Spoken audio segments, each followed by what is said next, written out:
Hello বন্ধুরা, এটা হচ্ছে নীলিমিলিদের বাড়ি। আর নীলিমিলিদের বাড়ির এখন সবাই ঘুমোচ্ছে। এখন সকালবেলা। চলো দেখা যাক আজকের গল্পটিতে কি হয়।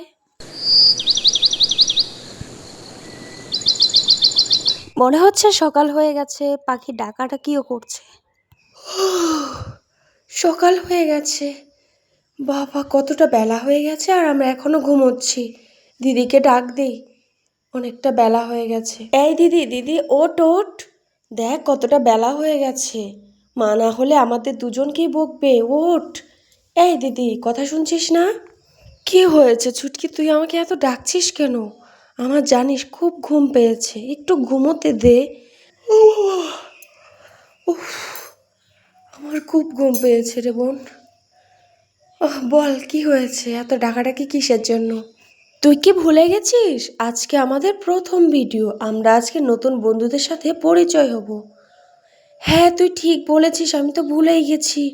দাঁড়া দাঁড়া, আমি ঝটপট করে যাই, হাত মুখটা ধুয়ে নেই। আমি তো ভুলেই গেছিলাম বাবা, তুই না বললে তো আমার মাথা থেকে বেরিয়েই যাচ্ছিল। এই বলে তো নীলি হাত মুখ ধোয়ার জন্য সেখান থেকে চলে যায়। দিদির কাণ্ড দেখলে আমার তো মাথা গরম হয়ে যায়। আমি ওকে ডাকলাম আর ও আমাকে ফেলে রেখে চলে গেল। আমিও যাই, অনেকটা দেরি হয়ে গেছে। পুকুর পাড়ে গিয়ে আমিও হাত মুখ ধুয়ে নেই। এইদিকে মিলিও চলে গেল পুকুর পাড়ে হাত মুখ ধোয়ার জন্য। এই গরমের মধ্যে পুকুর পাড়ে বসে হাওয়া খাওয়ার মজাটাই আলাদা। কি সুন্দর মিঠি মিঠি হাওয়া বইছে, মনে হচ্ছে সারাদিনে এখানে বসে থাকি। আর তখনই নীলিও ফ্রেশ হয়ে চলে আসে। এই ছুটকিটা কোথায় চলে গেল? আমি একটু বাথরুমে গিয়েছি আর ওই এর ফাঁকে পালিয়েছে। ওকে যে আমি কি বলবো, বলার মতো কোনো ভাষা নেই। এই ছুটকিটাকে নিয়ে আমি আর পারি না। ওকে বলেছি যে তুই বিছানাটাও তুলবি ঘুম থেকে উঠে, আমি বাদবাকি কাজগুলো করব। আর ও এই ফাঁকে পালিয়েছে। ওকে বলতে বলতে আমি হাঁপিয়ে গেছি বাবা। থাক, আমিই তুলে ফেলি। ও আসলে ওর কানটা আমি মুছড়ে দেব। ও আমার কোনো কথাই শুনছে না। এইসব বলতে বলতে তো নীলি বিছানাটাকে গুছোতে থাকে আর নিজ মনে বকবক করতে থাকে।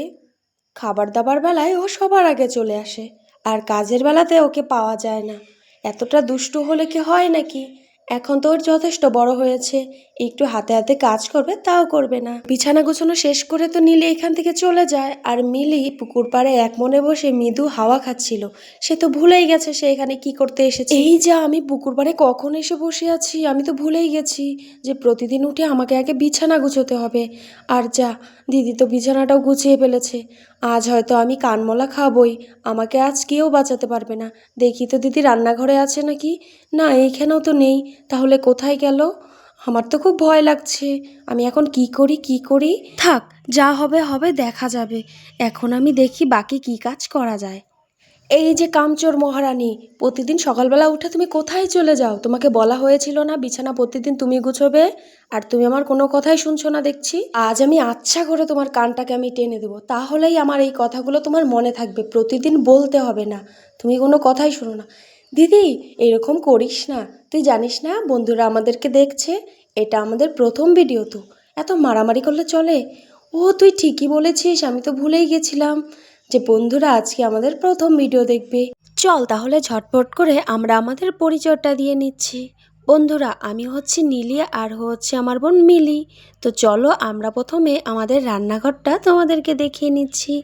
এটা হচ্ছে আমাদের ছোট্ট রান্নাঘর, যেখানে আমার মা রান্না করে। মাঝে মধ্যে আমরা দু বোনও রান্না করে থাকি। আর এটা হচ্ছে আমাদের ছোট্ট ঘোড়া, যেটাকে আমার পুচি করে ডাকি। আর হ্যাঁ, আর একটা কথা বলতে ভুলে গেছি, আমরা দুজন কিন্তু যমজ বোন। দিদি তুই তো অনেক বললি, এখন আমি বন্ধুদের কিছুটা দেখাই। তো আমি প্রথমে দেখাবো আমাদের সেই ভাইরাল পুকুর পাড়টা, যেটাতে আমি সারাক্ষণ বসে থাকি।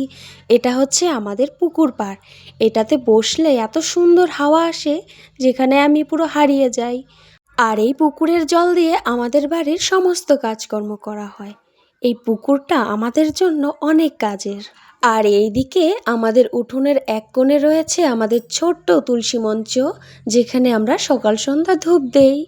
আর এইদিকে রয়েছে আমাদের ঘর, যেখানে আমার মা এখনো শুয়ে রয়েছে। সকাল সকাল যে এত কিসের চেঁচামেচি করছে এই দুটো মেয়ে, আমার ভালোই লাগে না। একটু শান্তিতে ঘুমোতেও পারি না এই দুটোর জন্য। আরে মা, রাগ করছো কেন? দেখো আমরা তো প্রথম ভিডিও শ্যুট করছি, তার জন্য বন্ধুদেরকে বাড়িটা ঘুরে ঘুরে দেখাচ্ছি। তুমি এত রাগারাগি করছো কেন? এই দেখো বন্ধুরা, সকাল সকাল ঘুম ভাঙার কারণে আমার মা কতটা খিটখিটে হয়ে গেছে, আমাদের উপর পুরো চেঁচামেচি করছে। আর তোমাদেরকে একটা কথা বলে রাখি, আমার মা কিন্তু ভীষণ খিটখিটে, আমাদের উপর রাগারাগি করে, সব সময় বকাবকি করে, আবার আমাদেরকে ভীষণ ভালোবাসে। আমার মা কিন্তু ভীষণ কিউটও, যেমন রাগী তেমন কিউট। হ্যাঁ, এটা তো আমার সোনা মা, আমি খুব ভালোবাসি আমার মাকে। তো বন্ধুরা, তোমরা তো দেখলেই এটা আমাদের ছোট্ট একটি পরিবারের গল্প। তো তোমাদের কাছে যদি আমাদের গল্পটি ভালো লাগে তাহলে আমাদের পাশে থেকো, আর তোমাদের ভালোবাসার জন্য আমি অপেক্ষা করে রইলাম। দাঁড়াও, তোমাদেরকে আরেকটা জিনিস দেখাচ্ছি। এই যে দোলনাটা দেখছো, এটা আমার সব থেকে প্রিয় দোলনা। এটা আমার পুকুর পাড়ের দোলনা, যেটাতে আমি যখনই মন খারাপ হয় তখনই বসে বসে দোল খাই। তো তোমাদেরকে আমার এই দোলনাটাও দেখিয়ে দিলাম। আজকে এই পর্যন্ত, টাটা।